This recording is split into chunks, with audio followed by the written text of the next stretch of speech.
네, 오늘 이 본문 말씀은 우리가 너무 잘 아는 말씀이죠. 예수님께서 제자들을 부르실 때 특히 수제자 베드로, 야고보, 요한을 부르시는 장면을 다루고 있는 말씀입니다. 베드로와 야고보와 요한의 직업은 어부였습니다. 배도 가지고 있었던 것 같아요. 두 배가 나오는 거 봤을 때 요한과 야고보는 형제입니다. 그리고 베드로는 동업자였습니다. 네, 오늘 본문 말씀에서 이 세 명은 물고기를 잡으러 갔습니다. 그날 결과가 어땠습니까? 빈배로 돌아왔습니다. 물고기를 한 마리도 잡지 못하고 비어있는 배로 돌아왔죠. 여러분, 이것이 인생이라는 생각을 많이 하게 됩니다. 우리의 인생은 항상 충만할 수가 없죠. 물고기를 가득 채우지 못할 때가 있습니다. 어떤 때는 배를 꽉 채우고 풍성하게 내가 원하는 만큼의 성과, 성취 이런 것을 할 때도 있지만 어떤 때는 빈배로 돌아올 때가 굉장히 많이 있습니다. 여러분, 이럴 때는 우리의 인생이 허무하고 실망도 되고 짜증도 많이 날 것입니다. 여러분들은 그런 경험을 해본 적이 있습니까?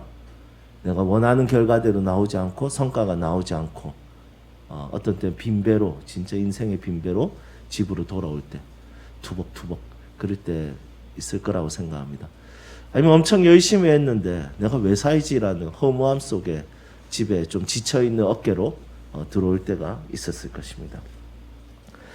여러분, 만약에 이 배에 물고기를 가득 잡아왔다면 기분이 좋았을 것입니다. 그렇지 않겠습니까? 이 당시에 어부는 중산층의 수준의 경제력을 가지고 있습니다. 하위층이 아니라 경제적으로 중산층의 경제적인 상황이었거든요. 특히 이 갈릴리 호수 근처에서는 이 물고기가 굉장히 풍성하게 많았습니다. 그래서 사람들이 여기서 많은 물고기를 잡았지만 특히 배를 가지고 있었다는 것은 중산층 중에서도 어부로서 꽤 괜찮은 직업이었다는 것을 알 수 있습니다. 그런데 물고기까지 매번마다 잘 잡을 수 있다면 진짜 기분 좋을 겁니다. 여러분, 우리도 마찬가지입니다. 연말에 연봉 협상했을 때 잘 이루어지고 내가 원하는 만큼 연봉이 오르면 기분이 좋죠. 너무 속물입니까? 그렇지 않다고 생각합니다. 여러분, 모두가 다 이 자본주의 사회에서는 다 똑같은 생각을 가지고 있을 겁니다. 사업을 시작했는데 매출이 많이 오르면 얼마나 좋겠습니까? 우리 배영환 조은사님처럼 매출이 쫙쫙 오르면 얼마나 좋겠습니까? 여러분들이 사업을 시작할 때 하나님께서 큰 은혜를 주시기를 소망합니다. 이럴 때 또 아멘이 잘 나오네요. 우리 도원 형제님 사업에 대한 꿈이 있으시죠? 하나님 은혜 주셨으면 좋겠습니다. 교회를 잘 나와야 하나님 은혜 주시죠. 이런 매출이 많으면 진짜 기분 좋을 것 같습니다. 어부들에게는 물고기가 가득한 배가 최고일 겁니다. 저도 목사이지만 사례가 오르면 기분 좋습니다. 정직하게 말해서. 그거 가지고 더 많이 다른 사람들과 같이 식사도 할 수 있고 선물도 줄 수 있고 또 그것을 유용하게 사용할 수 있을 것 같습니다. 여러분, 사람은 다 똑같죠. 하지만 이날 베드로는 텅텅 비어있는 배로 돌아왔습니다. 베드로는 밤새도록 그물을 던졌지만 물고기를 잡지 못하고 빈배로 육지로 돌아왔죠. 화도 나고 짜증도 났을 것이고 이거 계속해야 되나 이런 마음도 있었을 것입니다. 우리도 그런 생각을 하게 되겠죠. 열심히 했는데 빈배로 돌아왔을 때는 정말 실망스럽고 열받고 짜증이 날 것입니다. 하지만 오늘 이 말씀에서 기억해야 될 것은 뭐냐면 이 빈배에 예수님께서 오르셨다는 것입니다. 성경에서 삼위 하나님께서 강력하게 역사하실 때를 다룰 때가 있습니다. 보통 그때는 언제냐면 인간의 결핍이 일어날 때입니다. 경제적인 결핍, 육체적인 결핍, 관계적인 결핍이 있을 때 삼위 하나님의 능력과 지혜와 영광이 많이 나타나고 그것을 기록하고 있습니다. 예수님이 보이신 첫 번째 기적에서도 혼인잔치에서 포도주의 결핍이 되어서 예수님은 물로 포도주를 만드셨습니다.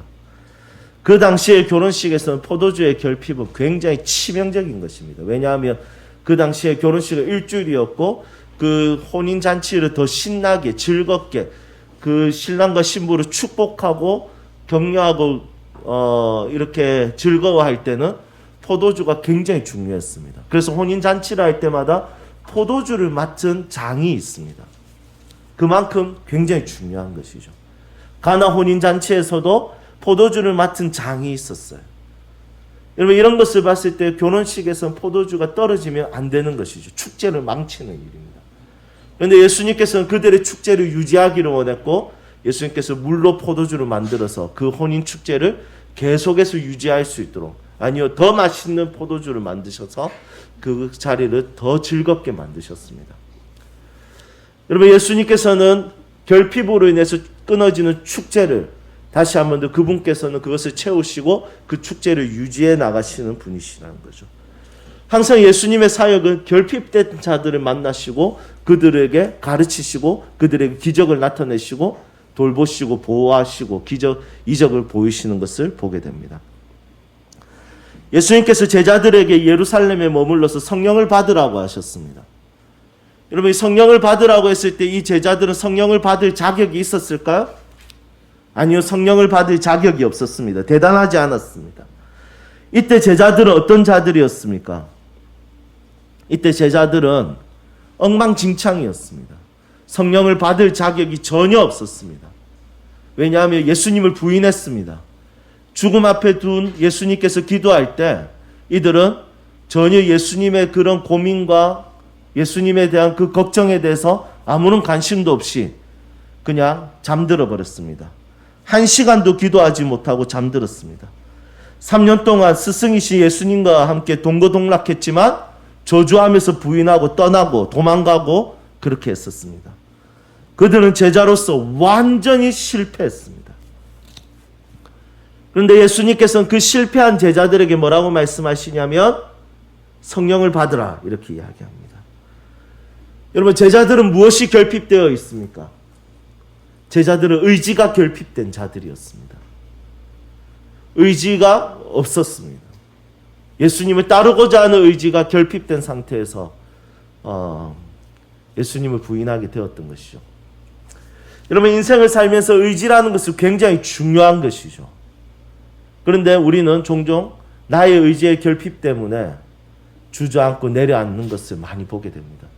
분명히 결심했는데 3일 만에 무너집니다. 그래서 의지의 결핍을 굉장히 많이 보게 됩니다. 이 제자들은 의지가 결핍된 상태를 보였고 예수님께서는 그들에 대한 선물로 무엇을 이야기하냐면 성령을 받으라 이야기했고 이들은 예루살렘에서 마가의 다락방에서 기도하면서 성령의 충만함을 경험했습니다. 여러분 이것과 관련되어서 제가 추천하고 싶은 책이 있습니다. 박영동 교수님의 성령 충만, 실패한 이들을 위한 은혜라는 책입니다. 이 이야기에 대해서 조금 더 알고 싶으면 이 책을 꼭 읽으시면 좋을 것 같아요. 성령 충만은 어떤 자격을 가진 자들이 아니라 결핍을 경험한 자들, 의지가 약한 자들, 부족한 자들, 실패한 자들, 제자답게 살지 못한 자들, 연약한 자, 그들에게 약속하신 것이 성령 충만이죠. 제자다운 삶을 살 때 더 성령 충만해질 수도 있겠지만 그것뿐만이 아니라 예수님의 관심은 결핍된 자들이었다는 것이죠. 여러분 그래서 하나님의 역사, 예수님의 역사, 성령 하나님의 역사는 항상 결핍한 자들에 대해서 수많은 능력들을 나타내고 은혜를 주시는 것을 경험할 수 있습니다. 여러분 우리가 언제 예수님 만났습니까? 언제 예수님을 더 강력하게 체험합니까? 그분의 말씀이 언제 마음에 레마로 꽂힙니까? 여러분 보통 그때는 성령의 충만함과 능력과 그분의 은혜는 우리가 상황적으로, 육체적으로, 경제적으로 결핍을 경험할 때, 부족함을 경험할 때, 연약함을 경험할 때 그분을 체험할 수 있는 것입니다. 여러분 그렇다고 해서 여러분들의 인생에 결핍이 있었으면 좋겠습니다. 축복합니다. 이렇게 제가 기도하기는 어렵습니다. 왜냐하면 결핍은 확실히 힘든 일입니다. 동의하시죠? 네. 하지만 예수님과 함께 보내는 결핍의 시간은 힘들어도 우리를 망가뜨릴 수 없습니다. 그런데 예수님이 없는 결핍의 인생은 상처가 됩니다. 아픔이 됩니다. 우리는 망가뜨립니다. 허무함을 가지게 합니다. 그런데 예수님이 함께 하시는 결핍은 괜찮습니다. 힘들어도 망가뜨려지지 않습니다. 오히려 그것이 우리를 만들어갑니다. 여러분 11절 말씀을 보십시오. 그들이 베드로 육지에 대고 모든 것을 버려두고 예수를 따르니라. 여러분 결핍은 힘든 일이 확실합니다. 그런데 예수님을 만난 순간부터는 이제는 배를 버려도 괜찮아집니다. 그전에는 물고기가 잡히지 않는 것만으로도 실망스럽고 어렵습니다. 그런데 이제는 배가 없어도 괜찮다 이야기합니다. 여러분 이것이 예수님이 함께 하시는 인생이라는 것이죠. 여러분 겨우 물고기 정도의 없음이 아니라 이제는 배도 없어도 괜찮다 이것을 고백하게 되는 것입니다. 여러분 우리의 인생에 대해서 한번 생각해 봤으면 좋겠습니다. 예수님이 없는 빈배는 자기 연민에 빠지게 됩니다.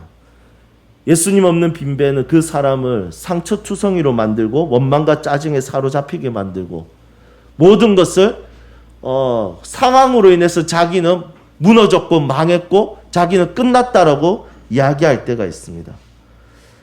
여러분 여기에 대해서 기억해야 될 것이 있습니다. 예수님이 함께하는 사람은 자기 연민에 갇히지 않습니다. 잠시 잠깐 자기 연민에 빠질 수도 있습니다. 여러분 저도 자기 연민에 많이 자주 빠지는 사람. 나 왜 이럴까? 왜 하필이면 난 개척을 했을까? 왜 하필이면 학교를 세웠을까? 내가 무슨 영광을 보려고 그냥 교회 사역 열심히 하고 집회 다니면서 그냥 이렇게 살면 되는데 내가 왜 이 짓을 했을까? 조금만 더 기다렸다가 대형교회에 청빙을 받았으면 괜찮았을 건데 이미 그렇게 이름이 알려지고 있었는데 내가 왜 이 고생을 시작했을까? 여러분 자기 연민에 푹 빠져서 웃기죠. 지가 선택해놓고는. 여러분 이런 거 보면 예수님 없이 생각하는 모든 결핍은 그 사람에게 상처와 아픔과 그 사람을 인격적으로 망가뜨리는 것을 보게 되는 것입니다. 여러분 결핍은 여러분들이 최선으로 만들든지 최악으로 만듭니다. 그런데 예수님 없는 결핍은 최악으로 만들 것이며 예수님과 함께하는 결핍은 결국에는 배를 버려도 괜찮을 정도의 배를 잃어버려도 괜찮을 정도의 여러분들이 최고로 최선으로 우리 주님께서 만들어 가실 것입니다. 여러분 앞으로 여러분들의 인생 가운데 수많은 결핍을 경험하게 될 것입니다. 그것이 인생이죠. 육체적으로 경제적으로 영적으로 상황적으로 많이 무너질 것을 경험하게 될 것입니다. 하지만 예수 안에 있는 자들은 절대로 망가지지 않습니다. 절대로 자기 연민 안에서 상처 속에서 아픔 속에서 인격이 무너지지 않습니다. 더 강해질 것입니다. 예수 안에서 더 성장하게 될 것입니다. 예수 안에서 그 결핍은 여러분들을 더 강하고 멋지고 아름답게 누군가의 결핍을 이해하도록 만들어 가실 것입니다. 지금 여러분들이 가지고 있는 결핍의 절망에 그리스도 안에서 그것이 은혜임을 고백하고 소망을 발견할 수 있기를 주님의 이름으로 축복합니다. 자, 그렇다면 예수님은 제자들에게 나를 따르라 하셨죠? 그리고 그 제자들은 배를 버려두고 따릅니다. 따를 만한 게 배를 버릴 만큼 의미와 가치가 있을까요? 여러분, 배는 그 사람들의 생계입니다. 생존과 관련되어 있는 겁니다. 생존과 관련된 것을 버릴 만큼 그분의 부르심이 괜찮은 걸까요? 이들의 마음을 잘 모르겠습니다. 그냥 문자로 읽었을 때는 이게 그 정도로 목수의 아들이고 그때 우리야 예수님인지 알지만 이들은 지금 예수님인지 모르는 상태고 하나님의 아들인지 모르는 상태고 그냥 겨우 물고기 많이 이렇게 잡게 했다고 나는 죄인입니다. 뭐 이 고백했다고 따르는 게 가능한가? 이런 생각을 하게 됩니다. 한번 이 부분에 있어서 같이 한번 나눠볼까요? 10절 함께 읽겠습니다. 세베대의 아들로서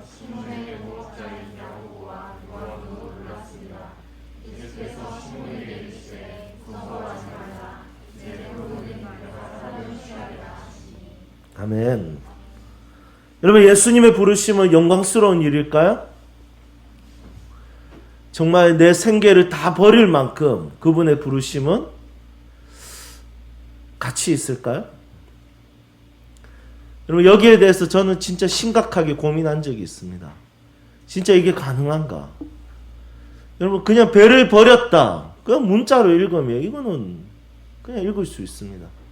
그런데 이때 베드로는 아마 결혼을 했을 거거든요. 왜냐하면 장모님의 열병을 예수님이 고쳐줘요, 베드로에.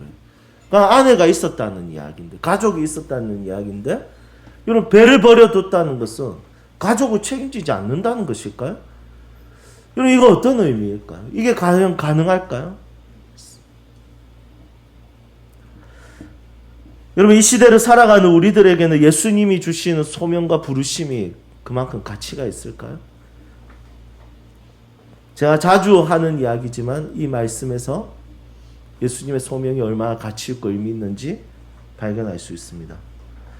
예수님의 소명은 무엇입니까? 우리를 향한 예수님의 소명, 부르심. 우리가 제자가 되었을 때 그분이 주시는 소명은 바로 사람을 취하는 것입니다. 여러분, 사람을 취한다. 이것은 사람을 조정한다. 아니면 이 영어 성경에 보면 피싱이라고 되어 있고 어떤 다른 번역에는 사람을 낚는 어부가 되리라 이렇게 다른 성경에서 이야기하고 있습니다. 이 시대로 치면 거짓말 이야기하는 거 아니겠죠, 이거? 예, 낚였다. 그거 낚는 거 아니죠. 여기서 낚는다는 것은 살린다는 것입니다. 여기서 취한다는 것은 사람을 위해서 살아간다는 것입니다.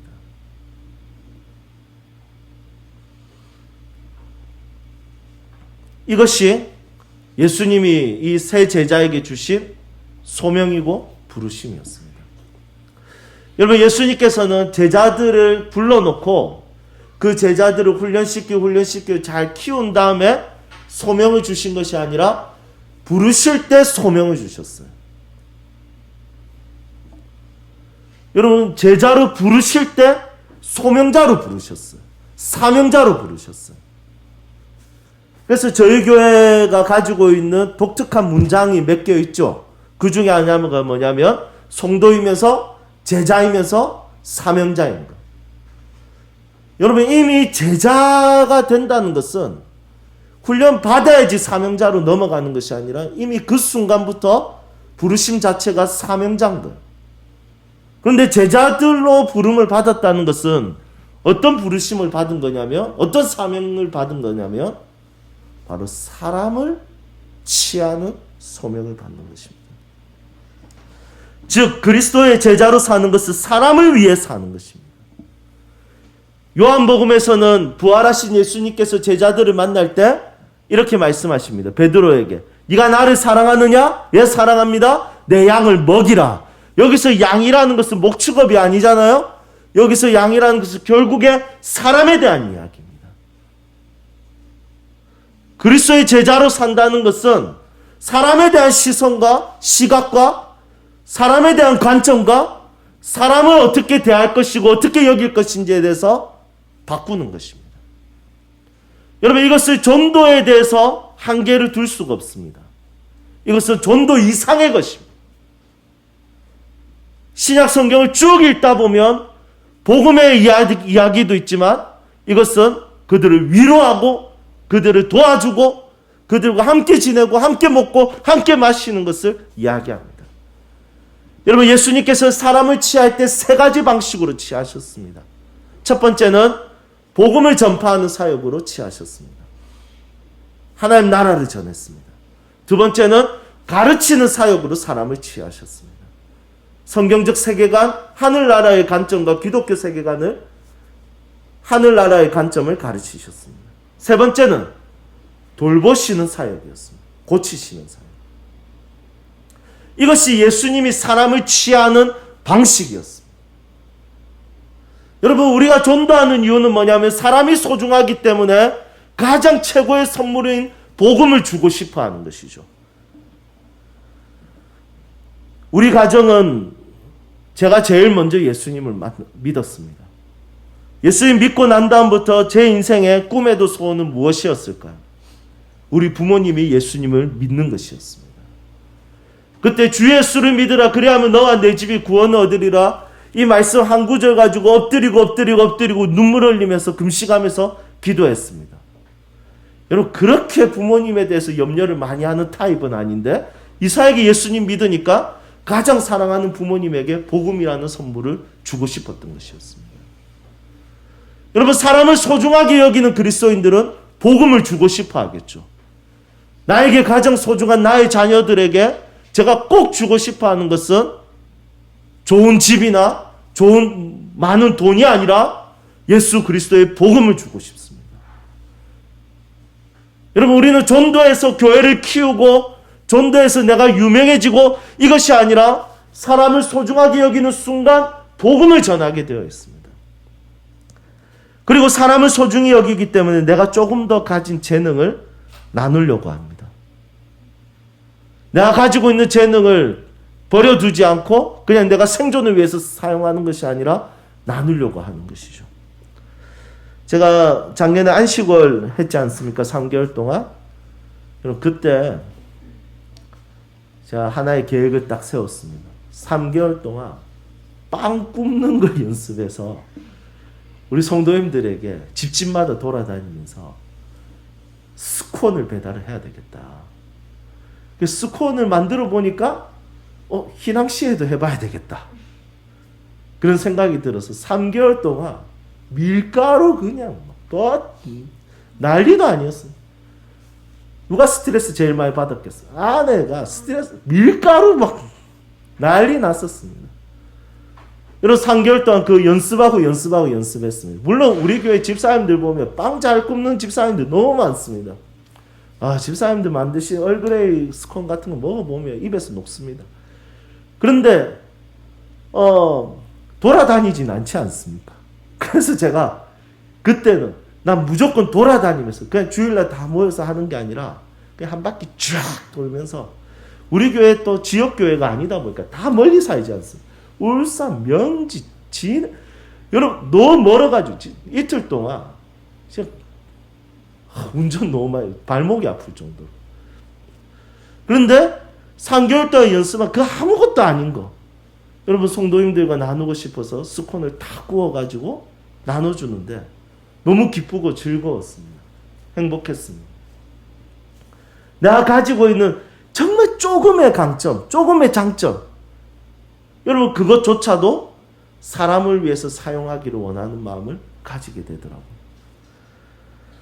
그리고 사람을 소중히 여기기 때문에 내가 인격적으로 성장하는 것에 대한 기대와 소망을 포기하지 않습니다.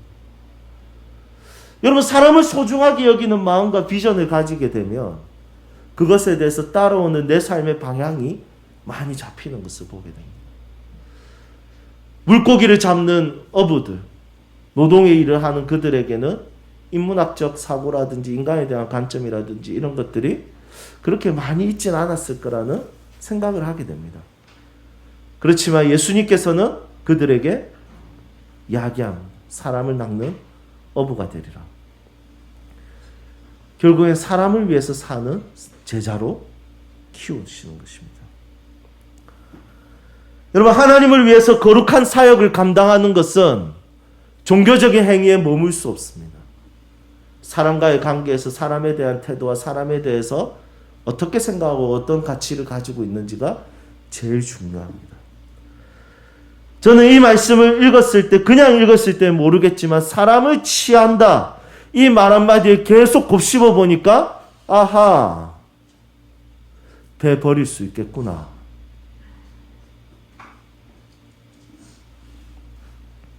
생각을 해보게 되었습니다. 여러분, 교회의 사명은 교회를 키우는 것이 아니라 교회 사명은 사람을 더 소중히 여기는 것입니다. 동의하십니까? 여러분, 여러분들의 삶의 소명은 여러분들이 살아가는 모든 삶 가운데 만나는 모든 사람들을 소중히 여기고 가치 있게 여기는 것입니다. 제자로서 부름을 받았다는 것은 그 일을 위해서 부름을 받았기 때문입니다.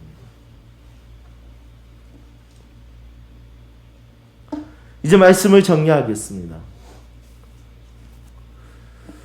여러분, 종교에 대한 여러 가지 우리의 생각이 있을 겁니다. 우리는 예수를 왜 믿는가? 어떤 사람은 나의 결핍을 채우기 위해서 믿기도 합니다. 어떤 사람은 더 행복해지기 위해서 믿기도 합니다. 어떤 사람들은 가정의 분위기가 기독교니까 교회를 오기도 합니다. 하지만 예수님 믿고 여러분들이 꼭 발견해야 되는 제자로서의 소명이 있습니다. 그것은 바로 사람에 대한 소명입니다. 사람을 소중하게 여기고 사람을 취하는 것입니다. 우리 세움교회가 그런 교회가 되고 우리 세움교회 모든 성도들이 그런 사람들이 되시기를 주님의 이름으로 축복합니다. 우리 도한 전사님이 우리 교회에서 사역 같이 했을 때 너무 즐거웠거든요. 근데 어느 날 명성교회가 목회 세습을 한다는 이야기 듣고 더 이상 나는 통합측 교단에서 사역하는 것은 그들을 돕는 거라 생각하고, 목사님, 저는 이제 사역자에서 내려놓겠습니다. 저는 이제 소방관이 되겠습니다. 사람을 살리는 그 일을 하겠습니다. 했을 때 너무 기분이 좋았습니다. 그리고 실제로 얼마 전에 응급처치로 한 사람을 살렸답니다. 너무 그 마음과 그 자세가 멋진 것 같습니다. 여러분, 이것은 타락한 인본주의적 관점이 아닙니다. 이것은 예수님이 우리를 그렇게 부르셨다라는 것을 이 말씀을 통해서 기억해야 됩니다. 이 말씀이 여러분들의 삶에 이루어지기를 주님의 이름으로 축복합니다. 함께 찬양합시다.